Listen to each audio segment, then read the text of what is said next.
नमस्कार, हर खबर देख रहे हैं आप। मैं हूं आपके साथ सृष्टि शुक्ला। रुक करते हैं खबरों का। खबर गुरुग्राम से, जहां डेरा सच्चा सौदा प्रमुख राम रहीम गुरुग्राम के साउथ सिटी 2 पहुंच पाए।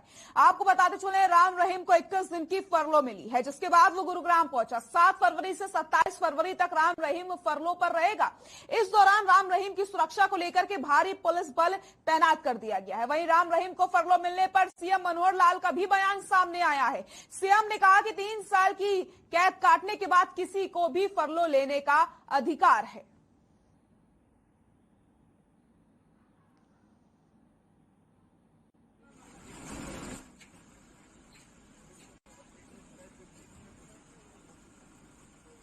सिस्टम ने बनाए भावें वो संविधान है, कानून है, उस हिसाब नाल सारे समाज ਨੂੰ पता है कि ਇਹ ਚੀਜ਼ਾਂ ਕਿਵੇਂ ਕਿਵੇਂ ਹੁੰਦੀਆਂ ਨੇ। अगर फरलो अज मिली है तो ਇਹਦਾ मैं समझना कोई चोण ਦੇ ਨਾਲ कोई संबंध नहीं है, ये तो संयोग है। और संयोग ये है कि जी जानकारी सब नूं है कि कोई कैदी 3 साल अपने कैद नूं टाइम पूरा करने तो बाद फरलो वास्ते वो अप्लाई कर सकता है। अप्लाई करने तो बाद फिर एडमिनिस्ट्रेशन की जो रोल होंगे वो अपने हिसाब नाल रोल देखते कि इसका कोई असर अदरवाइज होएगा कि नहीं होएगा। एक प्रक्रिया है, जेल अथॉरिटीज की है, पुलिस की है, बाकी सब की है। उन्होंने अप्लाई किया, उन्होंने अपने हिसाब नाल निरीक्षण किया और इवन कोर्ट्स दे बहुत सारे फैसले ने कि 3 साल तो बाद कोई भी कैदी फरलो लेना चाहता है तो ले सकता है।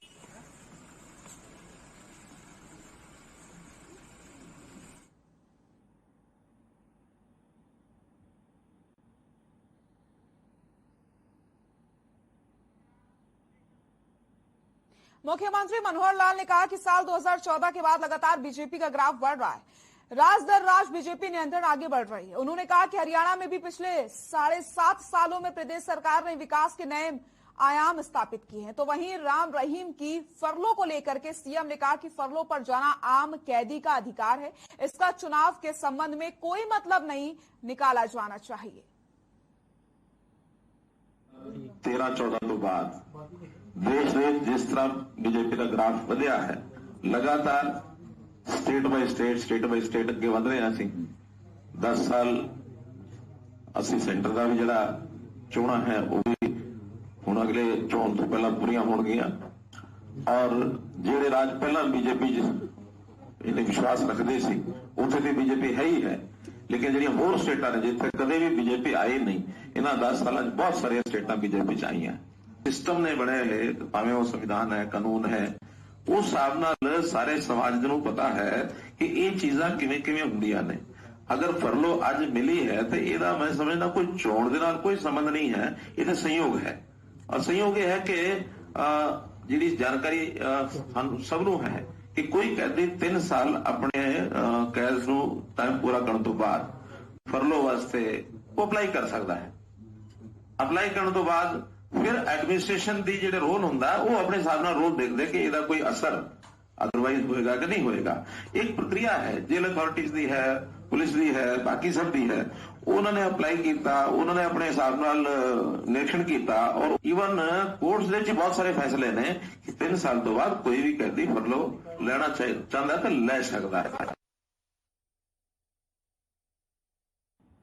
राम रहीम की फरलो पर जेल मंत्री रंजीत चौटाला ने कहा कि 3 साल की सजा के बाद हर कैदी के फरलो का अधिकार होता है। राम रहीम की फरलो के पीछे किसी तरीके का कोई राजनीति नहीं है। राम रहीम के भी जेल में 3 साल पूरे हो चुके हैं, इसलिए राम रहीम को फरलो दे दी गई है। तो हर कैदी को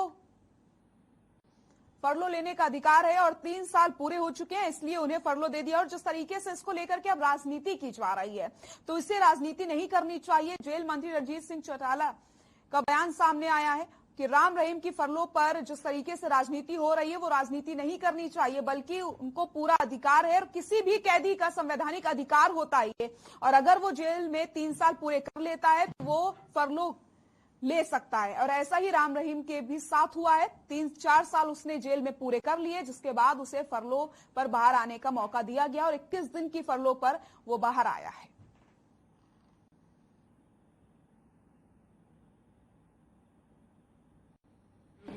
एक नॉर्मल प्रोसीजर है कि जब कोई कैदी 3 साल कंप्लीट कर लेता है जेल में तो उसके बाद फरलो मिलती है। और तब से ये सदा से चला आ रहा है। बाबा कोई अलग नहीं थे, ये भी एक कैदी थे, सामान्य कैदी थे। तो जो इन्हें आपकी फर्लो मिली है वो इसने डिविजनल कमीशन ने दी है। उनके देने के बाद हमें ऑर्डर आता है, हमें उन्हें देना। हमारी रखवाली है कि जेल में उन्हें ठीक रखना, ड्यूटी के बाद एडमिनिस्ट्रेशन को सौंप देना, जब वापस आए तो हमें ले लेना। हमारा खाली इतना रोल बनता है। एक रेगुलर सदा की बात है, वो हुई है। अगर ये उनके 3 साल आज से 4 महीने पहले हो जाते तो तब फर्लो मिल जाती है। अब ये तो समय पे ही तो इत्तेफाक है कि पंजाब के चुनाव उन्हें मिल गई, उसमें कोई फर्क नहीं। 3 साल पे मिलती है, 3 साल होने के बाद। चंडीगढ़ में प्री बजट को लेकर के सीएम मनोहर लाल की अध्यक्षता में बैठक की गई। इस बैठक में कैबिनेट और राज्य मंत्रियों समेत हरियाणा सरकार के कई प्रशासनिक सचिव भी मौजूद रहे। इस बैठक में प्री बजट को लेकर के चर्चा की गई। तो वहीं बैठक के दौरान मिलने वाले सुझावों को भी मुख्यमंत्री बजट में शामिल करने पर जोर देते आए हैं। आपको बता दें, मौजूदा हरियाणा की मनोहर सरकार ने ही प्री बजट पर चर्चा को लेकर के एक नई पहल की शुरुआत की थी।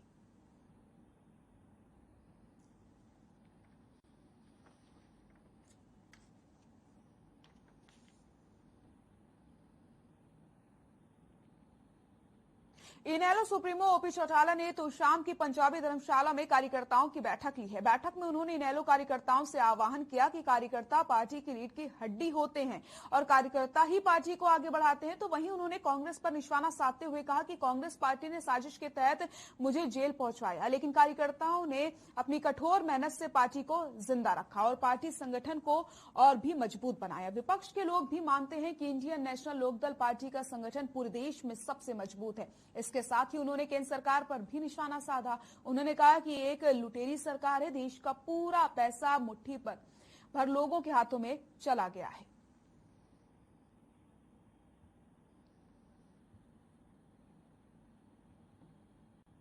की बरसाती चौपाली किसान कंगाल है तो देश का बुरा हाल है। और ये मेरे कहने की आवश्यकता नहीं, प्रत्यक्ष में प्रमाण की जरूरत नहीं। इस गलत सरकार ने, बल्कि मैं ये कहूंगा कि इस लुटेरी सरकार ने लोगों के पैसों को लूटने के लिए इस प्रकार की कानून बनाए, जिससे योजनाबद्ध तरीके से इस देश का सारा पैसा मुट्ठी भर जो बड़े उद्योगी घराने हैं, ये अंबानी अडानी जैसे लोग, उनके पास गया और उनसे ये सीधा पैसा लेके खा रहे। और उसका नतीजा ये है कि आज हरियाणा प्रदेश की सरकार की सर पर 250 लाख से भी ज्यादा का कर्जा है। आपसे एक ही विनम्र निवेदन करूंगा कि संगठन को मजबूत बनाना आपकी विशेष जिम्मेवारी है। और अतीत में आपने संगठन को बहुत मजबूत किया, ये मेरे कहने की आवश्यकता नहीं। कांग्रेस पार्टी की सरकार ने एक साजिश और षड्यंत्र करके मुझे 10 साल के लिए जेल भिजवाया था और फिर एक दुष्प्रचार किया कि अभी चौटाला तो जेल में मरेगा और Indian national Lok Dal party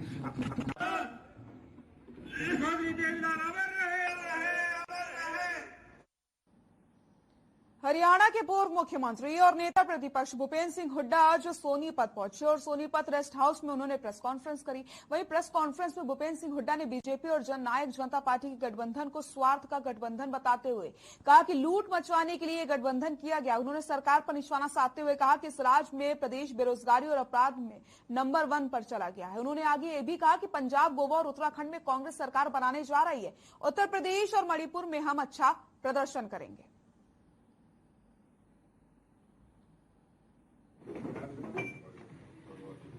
Uttarakhand, Goa, यहाँ कांग्रेस सरकार बनने जा रही है। और उत्तर प्रदेश में कल मैं गया था।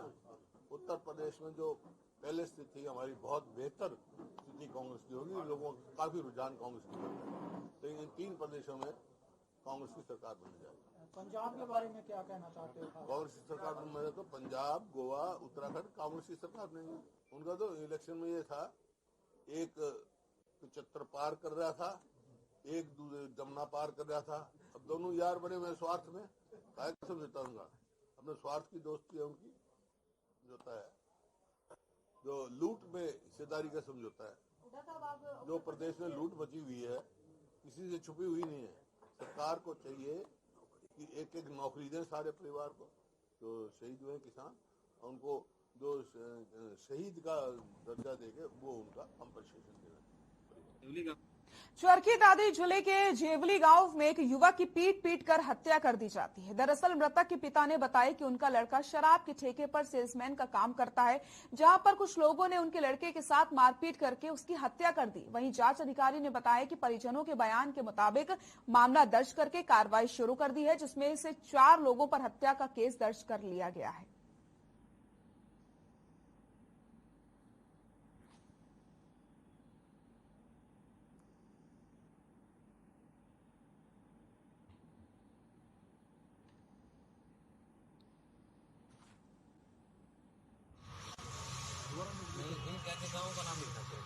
शिवली गांव का राकेश है, जो खरट में शराब के ठेके पर सेल्समैन था। उसके साथ वहां पर मारपीट की गई है। उस मारपीट की आई चोटों की वजह से इसकी मौत हुई है। तो पोस्टमार्टम करवा के डेड बॉडी परिजनों को दे दी है। मुकदमा दर्ज करके इन्वेस्टिगेशन। रेवाड़ी में नकाबपोश बदमाशों ने बंदूक की नोक पर एक व्यापारी से लूट की वारदात को अंजाम दिया। बदमाश 22,000 कैश और मोबाइल फोन लूटकर फरार हो जाते हैं। वारदात बावल एरिया के औद्योगिक क्षेत्र की बताई जा रही है कि व्यापारी अपनी दुकान पर काम पर जा रहा था। उसी दौरान वारदात को अंजाम दिया गया। पुलिस सीसीटीवी की मदद से बदमाशों की तलाश में जुट गई है।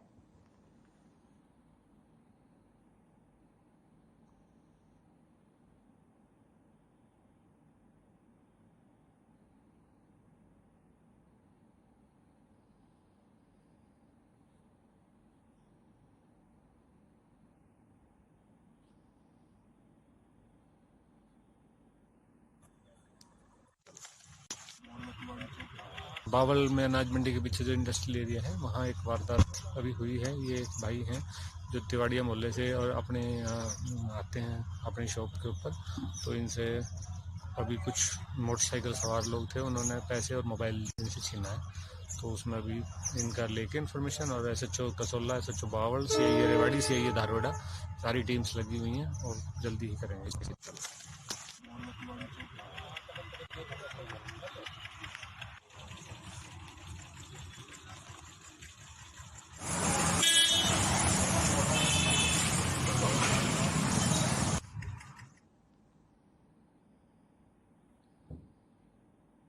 पंचकुला के सेक्टर 5 परेड ग्राउंड में बिजली विभाग के ALM की भर्ती प्रक्रिया के दौरान वेरिफिकेशन करवाने आए एक उम्मीदवार को गिरफ्तार किया गया। पंचकुला पुलिस के ACP विजय नेहरा ने बताया कि बिजली विभाग के असिस्टेंट लाइनमैन की भर्ती में फर्जी उम्मीदवार का भर्ती प्रक्रिया में शामिल होने का मामला सामने आया। एक और उम्मीदवार को गिरफ्तार किया गया और जल्द ही असिस्टेंट लाइनमैन की भी भर्ती में आने वाले फर्जी कैडेट्स को गिरफ्तार कर लिया जाएगा। तो एक उम्मीदवार की गिरफ्तारी हो चुकी है और अभी तक 2 मामले दर्ज किए गए हैं, जहां पर 2 लोगों को गिरफ्तार किया गया और साथ ही साथ यहां पर यह भी बताया जा रहा है कि आगे अगर कोई भी फर्जी कैडेट मिलता है तो उसके खिलाफ भी बड़ी कार्रवाई यहां पर करी जाएगी।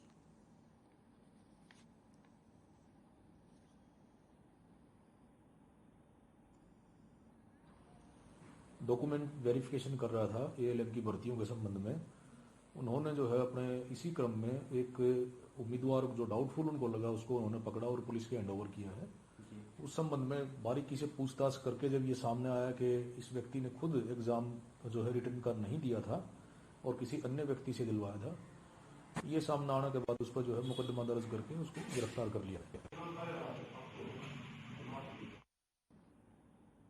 पिओवरढाट रोड पर भीषण सड़क हादसा हो गया। मामला शहर थाना क्षेत्र का है, जहां पर कार वॉशिंग सेंटर का लिंटर गिर गया है, जिससे चलते सेंटर के अंदर रखा सारा सामान चकनाचूर हो गया। इतना ही नहीं, पूरी बिल्डिंग तहस नहस हो जाती है। इस दौरान सेंटर के मालिक ने पुलिस में शिकायत करी। वहीं पूछताछ के दौरान सेंटर के मालिक ने बताया कि वॉशिंग सेंटर के साथ पड़ोसी ने दुकान बनाने के लिए लापरवाही से नींव को बहुत ही गहरा खोद दिया, जिससे पूरी बिल्डिंग गिर गई। गनीमत रही कि कुछ ही समय पहले सेंटर में काम करने वाला लड़का किसी काम से बाहर चला गया था, तभी अचानक दुकान का लिंटर समेत एक साइड से गिर जाता है। फिलहाल पुलिस ने मामला दर्ज करके छानबीन शुरू कर दी है।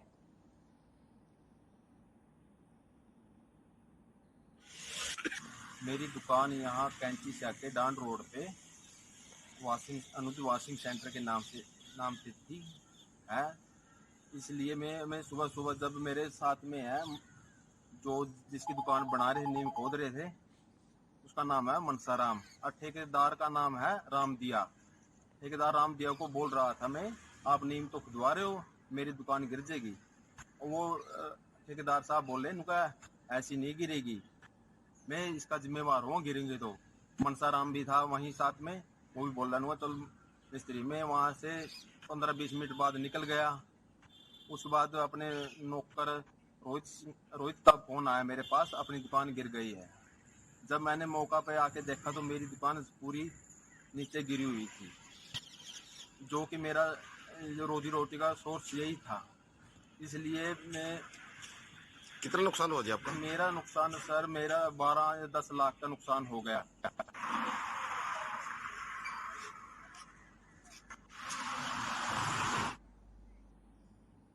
खबर नरवाना से है, जहां सिरसा से चला किसानों का काफिला नरवाना के बधोवाल टोल प्लाजा पहुंचा, जहां उनके पहुंचने पर भारतीय किसान यूनियन के हल्का प्रधान सुनील बधोवाल ने फूलों से स्वागत किया। साथ ही साथ भारतीय किसान एकता के प्रदेश महासचिव गुरुप्रति गिल ने बताया कि फसल मुआवजे और नहरों में 2 सप्ताह से पानी की मांग को लेकर के मुख्यमंत्री के आवास का अनिश्चितकालीन घेराव किसानों द्वारा किया जा रहा है, जिसमें सिरसा, फतेहाबाद, प्रदेश भर के किसान करनाल पहुंच रहे हैं और सरकार पर वादा खिलाफी के विरोध में प्रदर्शन किया जाएगा।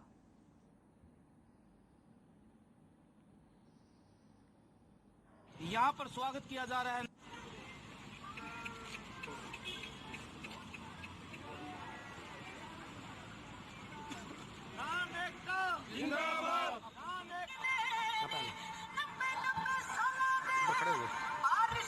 हमारा पहली जीत हुई हमारी, जब हमने आंदोलन स्थगित किया तो हमें सरकार की तरफ से एक आश्वासन मिला, लेकिन आश्वासन के बाद कुछ दिन बीतने के बाद सरकार ने हमारे साथ वादा खिलाफी करी।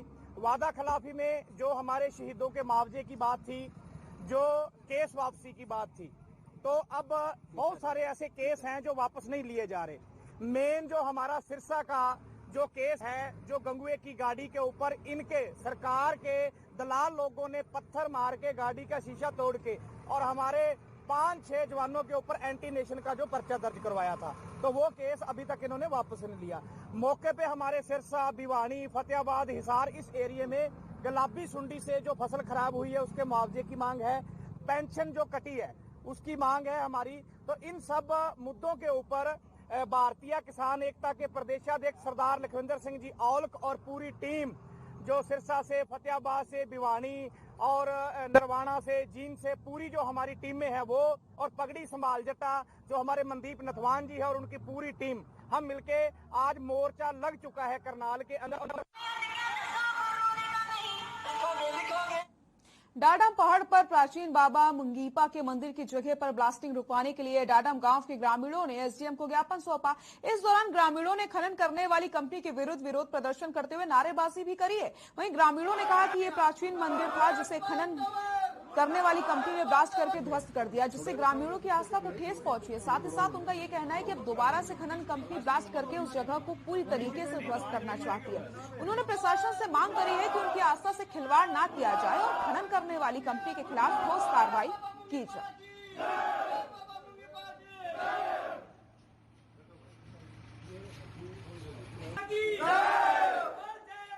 पुराना मंदिर था, मुंगीपा का मंदिर था। उसने 3 महीने पहली कंपनी ने तो उसने तोड़ दिया था और उसमें ज्ञापन भी दिए, सारे थाने भी दिए, डीसी के भी दिया।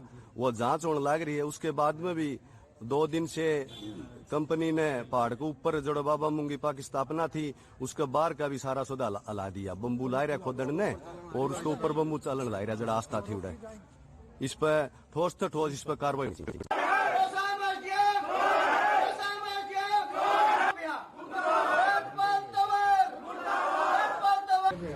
थोड़े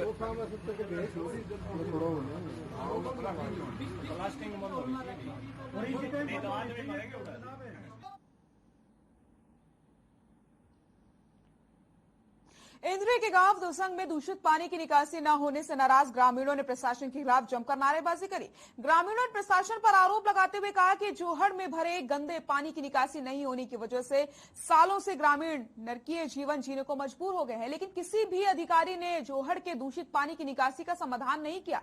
ग्रामीणों ने चेतावनी देते हुए कहा कि यदि जल्द ही दूषित पानी की निकासी नहीं की गई तो ग्रामीण किसी भी आंदोलन से पीछे नहीं हटेंगे और इसकी पूरी जिम्मेदारी प्रशासन की होगी।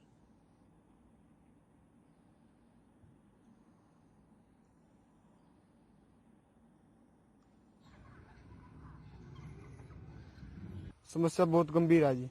हमारे गांव में शिव मंदिर है, खेड़ा बाबा है, वृद्धाश्रम है, बहुत बुरा हालात है जी। कोई चल भी नहीं सकता, बीमारियों का घर बना हुआ है। सरकार बड़े बड़े दावे करती है, हमने ये किया। हमारे गांव से देखो कि क्या कुछ किया सरकार ने। और जैसे सेक्रेटरी के पास कॉल की, वो बोले करा देंगे, अब तक कुछ नहीं हल हुआ जी। हरियाणा सरकार मुर्दाबाद, मुर्दाबाद, मुर्दाबाद। हरियाणा सरकार वीडियो मुर्दाबाद, मुर्दाबाद। एसडीएम मुर्दाबाद, मुर्दाबाद। पंचायत सेक्रेटरी मुर्दाबाद, मुर्दाबाद। एसडीएम मुर्दाबाद, मुर्दाबाद। खेड़ी तलवाना के बस स्टैंड पर पानी की निकासी न होने से रोड पानी में लबालब भर गया है। गुस्साए ग्रामीणों ने रोड पर ही जाम लगा दिया और पानी में बैठकर प्रशासन के खिलाफ नारेबाजी कर रहे हैं। ग्रामीणों का कहना है कि इस क्षेत्र की बहुत बड़ी समस्या है ये। यहाँ पर 2 से 3 फीट तक मेन रोड पर पानी भर जाता है। बारिश के समय तो परेशानी और ज्यादा बढ़ जाती है। वहीं पानी जमा होने की वजह से बीमारियां बढ़ने का खतरा बना रहता है। ग्रामीणों का कहना है कि कई बार इस बारे में प्रशासन से बातचीत की गई है, शिकायत भी की गई, लेकिन इस समस्या का समाधान नहीं हो रहा है। और कुछ कहना है ग्रामीणों का, आपको सुना देते हैं। व्हाट्सएप पे मैसेज देखो, रात में 11 बजे को पंकज पानी में बैठे थे और रात में इसके गल कोई मतलब एक ऊंट गाड़ी वाला था, उस गल हरकत होगी, पूरा फोट पड़गी, उसकी बेचारा की खराब माटी होगी, इसलिए वो आदमी बड़ो त्रस्त हो रहे थे पानी तर। यो आदमी रात में 11 बजे फिर अपनो। आज कितने आदमी धरने पे? अरे साहब ये देख लो ना, पूरा गाँव है धरने पे और 3 लोग तो पानी का मेन रीजन है साहब। 4 बार पानी एसडीएम साहब ने 4 बार पानी निकलवा चुके हैं, लेकिन मेन ये है कि पानी हर बार भर जाता है इधर और यहाँ लेडीज, बच्चे और बूढ़े बड़े परेशान है साहब। जो सेक्रेटरी साहब आए तो हम वहाँ पे खड़े होते, साहब भी खड़े हुए थे। नहीं वो तो उन्होंने बोला ये तो साले बेवकूफ हैं, साले अपने आप उठ जाएंगे 2-4 घंटे बाद। यहाँ पे कोई बेवकूफ नहीं है, यहाँ अपने कोई परिवार के लिए नहीं लड़ रहा, ना किसी जाति के लिए, हम अपने गांव के लिए और समाज के लिए लड़ रहे हैं। हम यही मेन समस्या सर हमारी यही पे, यहाँ पे जो पानी भरा हुआ है रोड पे, लगभग 6-7 महीने हो गए। एसडीएम सर समर्थन कर रहे हैं, आते हैं बेचारे करके चले जाते हैं, 4 बार निकलवा दिया, लेकिन हम यही चाहते हैं कि कैसे ना कैसे करके इसको दूर किया जाए बस। क्यों किसी के बच्चे गिरे, क्यों किसी की महिला गिरती है पानी में, किसी के मोबाइल गिरे, कोई बड़ा बूढ़ा गिरता है, किसी की गाड़ियां रुकती है, ऐसा तो नहीं होना चाहिए। हम प्रशासन से हाथ जोड़ के यही कहना चाहते हैं, प्लीज जल्दी से जल्दी इसको हटाया जाए। ये पानी जल भराव की समस्या काफी लंबे समय से चली आ रही है। बारिश के सीजन के बाद 3-4 बार हमने पानी प्रशासन ने निकलवाया है, लेकिन इसका स्थायी समाधान ये है कि यहाँ पे नजदीक में कोई पंचायती भूमि नहीं है। इसके लिए अभी ट्रैक्टर लगवा के, इंजन लगवा के पानी को टेम्परेरीली हम निकलवा रहे हैं और इसके स्थायी समाधान के लिए ये ग्रे वाटर पॉन्ड अथॉरिटी का प्रोजेक्ट जो है वो पाइपलाइन में है, वो जल्द 1-2-3 इस वीक में अप्रूव हो जाएगा। उसके बाद बड़ी लंबी मोटी पाइपलाइन लगा के और यहाँ से दूर पानी की निकासी हो जाएगी, जिससे कि ये समस्या स्थायी रूप से जो है इसका समाधान हो जाएगा। विधायक जी इसके लिए प्रयासरत हैं, वो आज भी चंडीगढ़ जा रहे हैं कि ये जल्दी से जल्दी ऊपर से अप्रूव हो जाए और हम यहाँ से परमानेंट समाधान के लिए इसका जो काम है वो शुरू कर। बुलेटिन में फिलहाल के लिए इतना ही। नमस्कार।